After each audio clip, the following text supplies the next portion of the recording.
कहते हैं ना कि मंजिल तो मिल ही जाएगी, भटकते भटकते ही सही, गुमराह तो वे लोग जो घर से निकले ही नहीं। नमस्कार, मैं हूं मनोहर। एक बार फिर से स्वागत है आप सभी का एजुकेशन विद मोटिवेशन पर। साथियों, आज अपन बात करेंगे किसी टॉपिक विशेष को नहीं लेकर।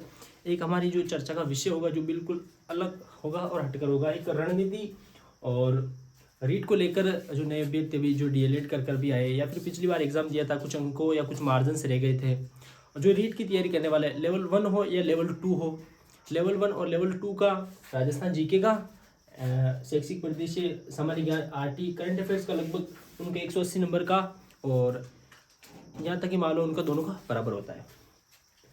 साथियों, आज हमारी वार्तालाप रीट मेंस लेवल 1 के सिलेबस के अकॉर्डिंग होगी। लेवल 1 में जो सिलेबस में कितना इनका अंक बार है और कौन कौन से बिंदु राजस्थान जीके के, राजस्थान का सामान्य ज्ञान, शैक्षिक परिदृश्य, RT, current affair, teaching method, विद्यालय विषय, साइकोलॉजी, सूचना तकनीकी, क्या हो बेसिक रणनीति। अगर शुरुआती दौर में शुरुआती यदि प्रारंभिक चरण में इनकी तैयारी करने के लिए अपन बिल्कुल प्रिपेयर हो, और पिछले साल के पेपर को देखे, ज्योग्राफी से कौन से प्रश्न आए, किस लेवल से आए और अपन से क्या गलती हुई, और ऐसी अब की बार क्या सटीक रणनीति होगी, बिल्कुल सीधा वार हो और रीट मेंस पहली बार में अपन क्रैक कर सके। साथियों, अपन सभी को पता है कि ये एक बहुविकल्पीय ऑब्जेक्टिव पेपर होता है। 150 मिनट यानी कि 2 घंटे 30 मिनट का पेपर होता है, और प्रश्न संख्या 150 आती है। 150 प्रश्न आते हैं, और एक प्रश्न 2 अंक का, मतलब 300 नंबर का ये पेपर होता है। नकारात्मक अंकन यानी 1/3। अगर आप 3 प्रश्न गलत करते हो तो आपका एक सही उत्तर काट दिया जाएगा। साथियों, रीट मेंस लेवल 1 ये इस बार ही हुआ। पहले पात्रता होती थी, पात्रता में सीधा 2018-21 तक का मामला था, जो कि एक ही पेपर होता था कि 12वीं के बाद में डीएलएड करो। डीएलएड की 2 वर्ष की डीएलएड या बीएसटीसी होती है, उसके बाद में कोई पात्रता नहीं होता था। सीधा प्री हुआ, जो रीट अपन बोलते थे उसको हुआ, और उसी के आधार पर मेरिट तय होती थी। लेकिन अभी की बार जो नया शेड्यूल हुआ था 2023 का पेपर, जिसमें रीट प्री भी हुआ, रीट मेंस, रीट प्री में जिसकी भी रीट प्री पात्रता हुई थी और उन्हीं को रीट मेंस देने का मौका मिला। इस बार थोड़ा मामला टफ था। पेपर तो इतना हार्ड नहीं आया था, फिर भी एकदम नया शेड्यूल था, नया पैटर्न था, तो लोग कंफ्यूज हो गए थे। आज अपन बात करेंगे रीट मेंस को लेकर लेवल 1 की क्या हो रणनीति। अपन को पता है कि रीट का जो पाठ्यक्रम है, इसमें राजस्थान जीके आती है, राजस्थान का भूगोल, राजस्थान का इतिहास, कला, संस्कृति, और राजस्थान की वो शब्दावली, भाषा जिसमें राजस्थान के ग्रंथ, प्रमुख बोलियां वो होती है। साथियों, राजस्थान का पोर्शन इसमें 100 नंबर का होता है, और फिर 80 नंबर का होता है, 80 अंक का राजस्थान का सामान्य ज्ञान। राजस्थान का सामान्य ज्ञान में राजस्थान के थोड़ी पॉलिटी, प्रतीक चिन्ह, राजस्थान की प्रमुख फ्लैगशिप योजनाएं वो होती है। राजस्थान की टॉपिक होते हैं लगभग शैक्षिक परिदृश्य। शैक्षिक परिदृश्य में सरकार द्वारा कोरोना काल में सरकारी विद्यालयों में चलाई गई विभिन्न योजनाएं, जैसे साइकिल वितरण योजना, जैसे स्कॉलरशिप योजना, सरकार के कोरोना काल और स्कूल्स को लेकर, शिक्षा को लेकर सरकार की क्या अप्रोच रहती है, और सरकार के जितने भी कार्य होते हैं वो शैक्षिक परिदृश्य में हो गए। एसडीएमसी, एसएमसी, निःशुल्क अनिवार्य बाल शिक्षा अधिकार, आरटी, ये सारे टॉपिक इसमें होंगे। आरटी हो गया। एक करंट अफेयर, समसामयिकी विषय पर भी 4-5 प्रश्न पूछने की संभावना थी, लेकिन इस बार केवल 1 प्रश्न पूछा करंट को लेकर, करंट के इफेक्ट से। बाकी तो करंट के 3-4 प्रश्न थे वो सब्जेक्ट से थे। ये 2-3 बोलियां पूछ ली जो करंट में थी, पर्यटन को करंट से जोड़कर पूछ ली। लेकिन अगर एक प्रश्न करंट का था, वो शिवा चौहान का था, जो एक पर्वतारोही थी, उदयपुर से संबंधित थी, वो 1 प्रश्न पूछा बस। 80 नंबर आने की संभावना थी, लेकिन बहुत कम प्रश्न इस बार पूछा गया था, जो काफी लॉस हुआ। जो गंभीर तैयारी कर रहे थे, जिसने जीके अच्छी पढ़ी, उन्होंने सोचा कि राजस्थान जीके बहुत शानदार आएगा, चूंकि कर्मचारी चयन बोर्ड पेपर लेने वाला है, तो एक जीके का लेवल एक एक्सट्रीम होगा, लेकिन वो नहीं हुआ। जितना लेवल आना चाहिए था नहीं आया था। लेकिन मैं बता रहा हूँ, इस बार श्योर राजस्थान जीके को लेवल, क्योंकि इस बार नए जिले बने, तो थोड़ा कठिन होगा मामला, और थोड़ा लेवल की पूछने की हम संभावना रखते हैं। 80 नंबर का ये होता है राजस्थान सामान्य ज्ञान, शैक्षिक परिदृश्य, आरटी और करंट अफेयर्स 80 अंक के, और 100 नंबर में राजस्थान जीके, जिसमें इतिहास, भूगोल, कला, संस्कृति वो आते हैं। साथियों, 180 अब है 20 नंबर की साइकोलॉजी पूछते हैं। साइकोलॉजी के नॉर्मल, अधिगम, बाल विकास, ऑटिज्म, जो 10-12 टॉपिक होते हैं वो जो नॉर्मल हर बार रीड पात्रता हो, लेवल 2 साइंस कौन से भी हो, वो साइकोलॉजी के वो सेम टॉपिक है। और इस बार 10 अंक का जो मार्जिन था वो थोड़ा यूनिक और नया जोड़ा, वो हो सूचना तकनीकी। सूचना तकनीकी प्रश्न आते हैं 5 और एक प्रश्न 2 अंक का, तो 10 नंबर होंगे। सूचना तकनीकी प्रश्न आराम से थे, नॉर्मल जिन्होंने अच्छी ठीक ठाक पढ़ी कि आराम से 5 में से 5 उन्होंने सही किए। सूचना तकनीकी में हार्डवेयर, सॉफ्टवेयर, मेमोरी यानी कंप्यूटर से संबंधित शब्दावलियां 5% आराम से पूछते इसमें। साइकोलॉजी हो गया, यानी कि 80, 20, 100 और 100, 200। अब है 100 नंबर का मामला, जिसमें से 5 विद्यालय विषय गणित, विज्ञान, सामाजिक विज्ञान, अंग्रेजी, हिंदी, 5 सब्जेक्ट, हर सब्जेक्ट के 5% आते हैं, तो 5 5 25% और 1% 2 अंक का 50 अंक का विद्यालय विषय आता है। और हर विद्यालय विषय की एक टीचिंग मेथड होती है, जैसे हिंदी का एक विषय है तो हिंदी की एक टीचिंग मेथड होगी, विज्ञान है तो विज्ञान की एक टीचिंग मेथड होगी। तो टीचिंग मेथड के 5 टीचिंग मेथड और 5 विद्यालय विषय, तो टीचिंग मेथड 5, तो हर टीचिंग मेथड से 4% आते हैं, तो 4% आते हैं। विद्यालय टीचिंग मेथड है 5, तो 5 चौक 20, 1% 2 अंक का, तो 20 दूना 40, यानी विद्यालय विषय के जो अंक होंगे 50 और टीचिंग मेथड होंगे 40, तो 50 और 40 90 अंक, और 90 से 10 मिला 100, 100, 200 और 300 अंक का ऐसा हमारा पेपर बनता है। और इस बार की तैयारी इस लेवल पर हो कि राजस्थान जीके को तो सारे पढ़ते हैं। अगर आप 12वीं के बाद डीएलएड करो तो 12वीं के दौरान भी आपने फुल एक अच्छे लेवल से राजस्थान जीके को किया होगा, तभी आपको बीएसटीसी में नंबर आया। बीएसटीसी में फिर भी राजस्थान जीके फुल पढ़ते हैं, और राजस्थान जीके जो बीएसटीसी की तैयारी करते हैं वो राजस्थान जीके को वैसे अच्छी करते हैं, तभी उनका एक डीएलएड में नंबर आता है। डीएलएड में आने के बाद वो रीट की तैयारी करते हैं, फिर भी राजस्थान जीके अच्छे से पढ़ते, तो यानी राजस्थान के लगभग सभी बच्चे राजस्थान जीके को तो एक लेवल पर पहुंचाते। लेकिन सूचना तकनीकी, साइकोलॉजी, विद्यालय विषय, टीचिंग मेथड, शैक्षिक परिदृश्य, करंट अफेयर्स, इन विषयों को थोड़ा सा कमजोर छोड़ देते हैं, और राजस्थान जीके को अपन पढ़ते जाते, और अंत में ये निकलता है कि प्रश्न तो आने थे 100 नंबर के और बाकी के 200 नंबर।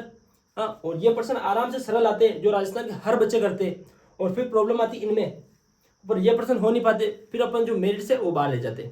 इस बार मेरी गलती यही रही थी, मैंने ठीक ठाक बहुत शानदार तरीके से पढ़ा, लेकिन प्रश्न इतने लेवल के नहीं आए। जो जितने 50 में से मेरे 49 सही थे, लेकिन वो सारे बच्चे कर रहे थे, और इधर वो मामला थोड़ा लॉस हो गया था, और इधर प्रश्न थोड़ा आ रहे थे लेकिन कंफ्यूज नहीं थे, इतनी अच्छी पकड़ नहीं हुई थी कि प्रश्न को सीधा क्रैक करे, तो वो अपन कंफ्यूज की स्थिति में, क्योंकि अच्छी तैयार नहीं किए थे, अच्छा वक्त नहीं दिया था, और राजस्थान जी को बार बार पढ़ते थे।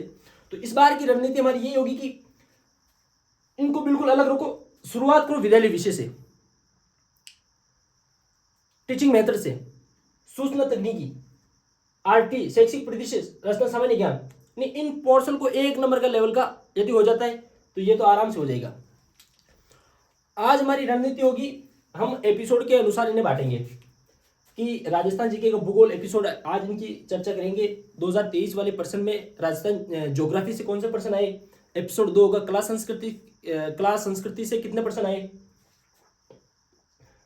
फिर सामान्य ज्ञान से कितने प्रश्न आए, शैक्षिक परिदृश्य से कितने प्रश्न आए, और सूचना तकनीकी के 5% कौन से थे, साइकोलॉजी कौन से थे। तो एपिसोड को कर करके रीट लेवल 1 का जो पाठ्यक्रम है, तैयारी को लेकर हमारी रणनीति क्या हो, पिछली बार की क्या गलती थी तो इस बार क्या सुधार करें कि हमारे अच्छे नंबर आए, रीट लेवल 1 की जो स्ट्रेटेजी, इन्हीं के ऊपर अपन एपिसोड के माध्यम से लेंगे। साथियों, जैसे पिछली बार 2023 का पेपर हुआ था लेवल 1 का, जिनमें से राजस्थान भूगोल के यह टॉपिक है, प्रश्न यहीं से आते हैं। तो 2023 के वह कौन से प्रश्न थे जो इन टॉपिक से मिलान करते हैं, और कौन से प्रश्न पूछे हैं, इन प्रश्नों के माध्यम से हमें यह अनुमान होगा कि आने वाले एग्जाम, अगली रीट मेंस होगी, उनमें पूछने की क्या संभावना है। अगर इन टॉपिक से संबंधित ये प्रश्न पूछे तो क्यों पूछे, किस एरिया से पूछे, करंट को लेकर इनकी क्या रणनीति थी, और करंट और सब्जेक्ट को मिलान करके कैसा प्रश्न पूछा, सरल कौन सा था और हार्ड कौन सा था, और आने की कौन सी संभावना बनती है, और हमारी रणनीति क्या है, और कोई ठीक मानक पुस्तक कौन सी है जो हमें आराम से राजस्थान भूगोल में अपना बेड़ा पार कर दे। साथियों, राजस्थान भूगोल यानी कि अपन को पता है कि 150 प्रश्न आते हैं, 150 प्रश्न आते हैं, जिनमें से 100 अंक राजस्थान जीके गए। 100 अंक का मतलब एक प्रश्न 2 अंक का, 100 अंक तो यानी 50% राजस्थान जीके से आएंगे। तो सीधा सा मतलब कि 20% तो राजस्थान ज्योग्राफी से आते हैं और 20% राजस्थान की इतिहास कला संस्कृति से और 10% भाषा एवं बोलियों से। हमारे ये अनुमान है कि 10 भाषा एवं बोलियों से होंगे, 20 राजस्थान की हिस्ट्री एंड कल्चर से होंगे और 20 राजस्थान ज्योग्राफी से होंगे। तो 2023 का पेपर में राजस्थान ज्योग्राफी से कौन से प्रश्न पूछे, आइए अपन उनकी चर्चा करते हैं। साथियों, एक प्रश्न आया था कृषि से। कृषि, फसलें, हमारा प्रश्न आया था फसलें कृषि से कि वालर कृषि किसे कहते हैं।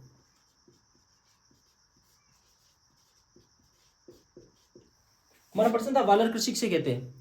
जो एक जगह जो आदिवासी लोग होते हैं, एक स्थान पर रहते नहीं, अपने बहुत सारे परिवार और फैमिली के साथ रहते हैं और जहाँ भी जाते हैं वहाँ के मैदान पेड़ पौधों को बिल्कुल काट कर साफ कर देते हैं और उनको आग से जलाकर उनकी जो वो होती है, अपन मारवाड़ी बोलते राख या सार, राख बोलते, राख को चारों ओर बिछाकर उसे फैलाकर और उनमें हल जोत देते, कृषि कर देते और 2-3 साल 3-4-5 साल तक उस जगह का अच्छे से उपयोग करते हैं। फिर उसकी उत्पादकता थोड़ी कम हो जाती है तो फिर अन्य स्थान पर जाकर यही प्रक्रिया अपनाते हैं।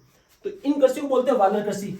तो राजस्थान में इन्हें बोलते हैं स्थानांतरित कृषि। क्या बोलते हैं? स्थानांतरित कृषि। तो हमारा अगला टारगेट हो गया स्थानांतरित कृषि, वानर कृषि। और पहाड़ों के ऊपर दजिया चिमाता को लेकर अपना अगला प्रश्न हो सकता है शायद कर्मचारी चयन बोर्ड का। और यदि लेवल की बात करें तो कृषि को और अन्य प्रकार पूछ सकते हैं, जैसे पहाड़ों पर की जाने वाली कृषि, मैदानों में की जाने वाली कृषि और कृषि के विभिन्न डाटा आंकड़ा को लेकर भी हमारे से प्रश्न पूछ सकते हैं। तो 2023 का ये ज्योग्राफी का पहला प्रश्न था कि वानर कृषि किसे कहते हैं, जो कृषि से संबंधित था। और दूसरा प्रश्न था कि वनों का प्रशासनिक वर्गीकरण, यानी वन 3 प्रकार के होते हैं, आरक्षित, रक्षित या वर्गीकृत। आरक्षित, रक्षित या वर्गीकृत वनों के 3 प्रकार होते हैं। तो उनमें था कि निम्न में से असंगत बताओ, निम्न में से असंगत बताओ जो वनों के प्रकार थे। वन संपदा, वनों के प्रकार पूछ लिए, आरक्षित, रक्षित या वर्गीकृत। उनमें एक ऑप्शन था अनारक्षित, वो हमारा उत्तर था। साथियों, वनों से हमारा प्रश्न था। और इस बार पूछ सकते कि राजस्थान में सर्वाधिक रक्षित वन कहाँ पाए जाते हैं, खुले वन किसे कहते हैं। राजस्थान में सर्वाधिक सघन वनस्पति कहाँ पाई जाती है। राजस्थान के टॉप 3 जिले कौन से जहाँ पर वनस्पति विहीन है, स्टॉक एक्सचेंज। और वनों से बहुत सारे प्रश्न बन सकते हैं, शुष्क, अर्धशुष्क, पतझड़ वन, साल, सागवान, पलाश। राजस्थान से अनेक वन बन सकते हैं। तो सारे फैक्ट को अपन कवर करने की कोशिश है कि वन संपदा बिल्कुल सरल प्रश्न था कि प्रशासनिक वनों का वर्गीकरण पूछा था पिछली बार। वनों का वर्गीकरण 2023 का लेवल 1 से ज्योग्राफी का ये दूसरा प्रश्न था हमारा। तीसरा था बोराट का पठार, कि बोराट का पठार किन के मध्य, गोगुंदा और कुंभलगढ़ के मध्य बोराट का पठार है। कुंभलगढ़ राजसमंद में और कुंभलगढ़ गोगुंदा उदयपुर में। लेकिन राजसमंद और उदयपुर के कुंभलगढ़ और गोगुंदा के मध्य जो उभरा हुआ पठार है वो बोराट का पठार है, जो हमारा बौद्धिक प्रदेश से था। बौद्धिक प्रदेश से बहुत सारे प्रश्न बन सकते हैं, एरावली, मरुस्थल, मैदान में कृषि, मैदान का निर्माण किस काल में हुआ। अगर मरुस्थल की बात करें, मरुस्थल में शुष्क, अर्धशुष्क, विभिन्न टिल्ले, उनकी वनस्पति, उनमें वहाँ रहने वाले लोगों की जनसंख्या अनुपात, मार्च, रेगिस्तानी मार्च, वहाँ पर उपस्थित प्रमुख घासें, बहुत सारे प्रश्न बन सकते हैं। कि पिछली बार का प्रश्न था कि बोराट का पठार को लेकर हमें पूछा था। पठार हो सकता है, कोई भी ऊंची चोटी हो सकती है, कोई भी नाल या दर्रा हो सकता है। तो ज्योग्राफी के जितने भी जो मेन पॉइंट है अपन को, मैंने शुरुआती वीडियो में बताया था कि पिछले साल के प्रश्न को देखते हुए और अपने नोट्स इस प्रकार फ्रेम करने की जो मेन पॉइंट है हमारे नोट्स में ऐड हो जाए। और अगला प्रश्न हमारा था कि कवर्सन लिप्टनेर। साथियों यह प्रश्न बैठता है यातायात, पर्यटन, ऊर्जा, मानसून तंत्र, जलवायु, अफवाह तंत्र से। कवर्सन लिप्टनेर नदियां, जिले, प्रमुख नहरें, कवर्सन एक लिप्टनेर है। और कवर्सन लिप्टनेर इनकी जो आधार रेखा कवर्सन की मेन नींव कब रखी गई थी उसके बारे में पूछा था। कवर्सन लिफ्ट नहर को लेकर हमें प्रश्न पूछा था। साथियों अगला प्रश्न हो सकता है अरावली को लेकर, जैसे इंदिरा गांधी नहर को लेकर हो सकता है। और राजस्थान में बहुत सारी प्रमुख बांध हो सकते हैं। और जिले, नदियां कहाँ से निकलती है, किन किन जिलों से होकर जाती है, और आसपास किन नदियों को कहाँ, किस जगह कहाँ क्या बोला, जैसे लूणी है, लूणी, सागरमती, जब निकलती है सागरमती, गोविंदगढ़ पुष्कर में सरस्वती आदि अनेक नामों से जाना जाता है। नदियों को लेकर अनेक बहुत सारे प्रश्न पूछ सकते हैं। तो हमारा जो अगला प्रश्न था कवर्सन को लेकर था उनका, कि कवर्सन लिप्टनेर की आधारशिला कब रखी गई थी। और बोर्ड का अगला प्रश्न था कि बरखान, रेत के टीले। मैंने बात की कि भौतिक भूगोल से जो फिजिकल फीचर होते हैं उनसे बरखान हमें प्रश्न पूछा कि बरखान क्या होते हैं। हम सबको पता है बरखान रेत के टीले होती है। रेत के टीले बहुत प्रकार के होते हैं। हमादा जो पथरीला मरुस्थल है, रेग, इर्ग, अर्धचंद्राकार, बरखान, अनुप्रस्थ, अनुदैर्ध्य, बहुत सारे बालकों स्तंभ। यदि मेन पॉइंट के ऊपर बनाकर एक एक लाइन में शॉर्ट नोट्स बने तो आराम से ये चीजें आराम से क्लियर हो सकती है। एक पूछा राष्ट्रीय मरी उद्यान, बरखान था। चलो राष्ट्रीय मरी उद्यान।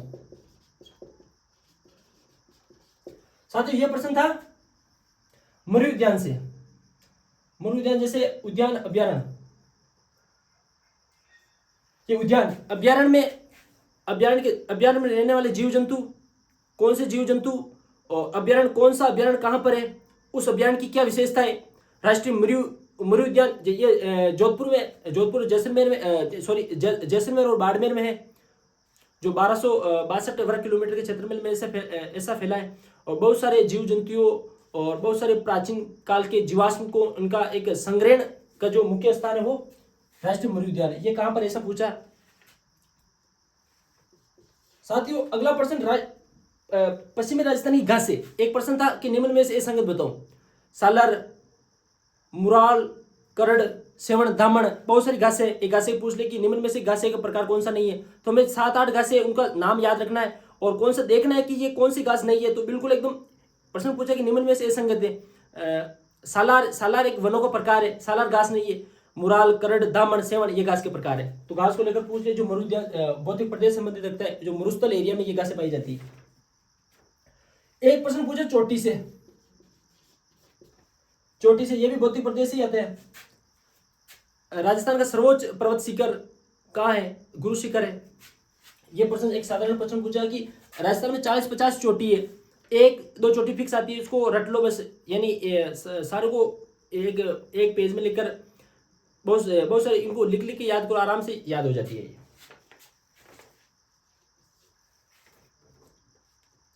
भारत गौरव रेल, एक प्रश्न है कि भारत गौरव रेल का संबंध क्या है और ये चर्चा में क्यों है। साथियों एक प्रश्न बिल्कुल करंट का था, लगभग बहुत सारे साथियों ने ये प्रश्न गलत भी किया कि भारत गौरव रेल पर्यटन से सीधा संबंध है कि करंट का प्रश्न, जो करंट और ज्योग्राफी को मिलाकर ये प्रश्न पूछा कि भारत गौरव रेल, यानी भारत गौरव रेल का जो पर्यटन को उद्योग, पर्यटन को बढ़ाने के लिए ये भारत गौरव रेल को चलाई गई थी। यानी सीधा प्रश्न था, पर्यटन को लेकर था ये। मुकुंदरा हिल्स, एक प्रश्न आया था, मुकुंदरा हिल्स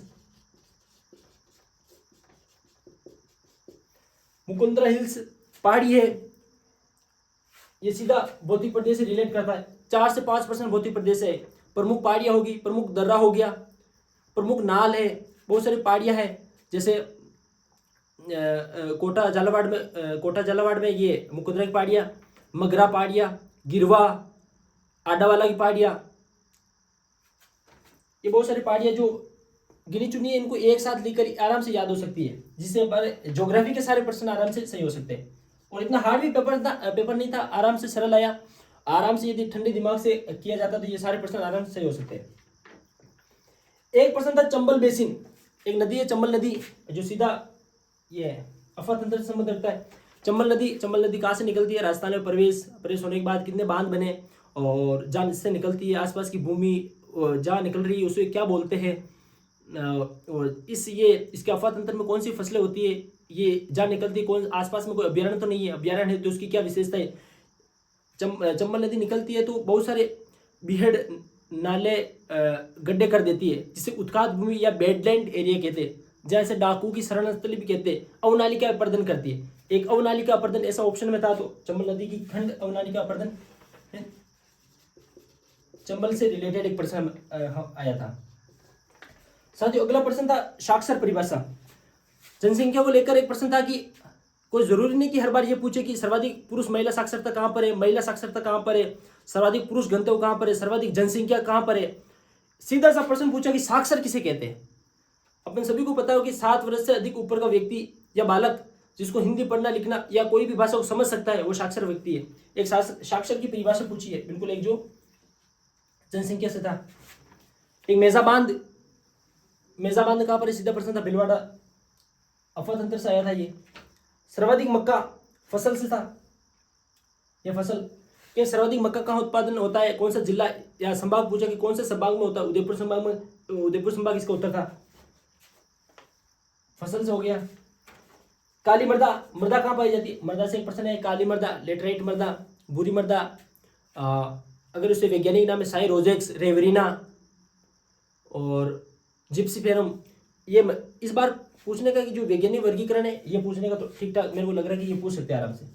ये तो काली, रेगुर, भूरी, ये तो आराम सभी को आता ही है। काली मृदा को क्या बोलते हैं? ये कहाँ पर पाई जाती है? जहाँ पाई जाती है वहाँ पर वर्षा कितनी होती है, जलवायु, वनस्पति, सारे एंगल को देखकर टॉपिक को अपन को कवर करना है आराम से। एक था भारत वन्य जीव संरक्षण अधिनियम, यानी एक अभ्यारण्य से था, यानी वन्य जीव को संरक्षण करने के लिए भारत सरकार की योजना प्रोजेक्ट कब हुआ था? भारतीय वन्य जीव संरक्षण अधिनियम 1972 में लागू हुआ था। यह प्रश्न यहाँ से इंडिया लेवल जो भारत स्तर का था, यह प्रश्न यहाँ से था। मणिहारी टिब्बा, एक प्रश्न पूछा मणिहारी टिब्बा, जो ये खनिज से था, खनिज परंपरागत खनिज, धात्विक अधात्विक खनिज, कौन से खनिज कहाँ पर पाए जाते हैं? खनिज को लेकर जिलों को पूछ सकते हैं। और ऊर्जा, परंपरागत, गैर परंपरागत, ये मणिहारी टिब्बा यहाँ से था। इसका उत्तर था पेट्रोलियम। और अलग अलग जो कोचिंग संस्थान थे उन्होंने अलग अलग उत्तर बताए। यहाँ पर मेरे को ठीक उत्तर ये मणिहारी टिब्बा लगा, मणिहारी टिब्बा का पेट्रोलियम लगा, ऊर्जा। तो साथियों ज्योग्राफी के देखो भौतिक प्रदेश ही प्रश्न बेटे, जलवायु से शायद कोई प्रश्न नहीं आया। अफवाह तंत्र से आए, वन संपदा से आए, अभ्यारण्य से आए, मृदा से आए, फसल से आए, जनसंख्या से आया। जनजाति को लेकर कोई प्रश्न नहीं पूछा साथियों। खनिज को लेकर भी, ऊर्जा को लेकर पूछा, पर्यटन को करंट से जोड़कर पूछा, और यातायात को भारत गौरव रेल, और यातायात और करंट को मिलाकर एक प्रश्न पूछा। यानी कि लगभग सभी टॉपिक से एक एक प्रश्न पूछा। और प्रश्न इतने हाई लेवल के नहीं थे, प्रश्न आराम से थे। लेकिन फिर बात वही है कि आप राजस्थान जीको को तो पढ़ ही रहे हो, लेकिन टीचिंग मेथड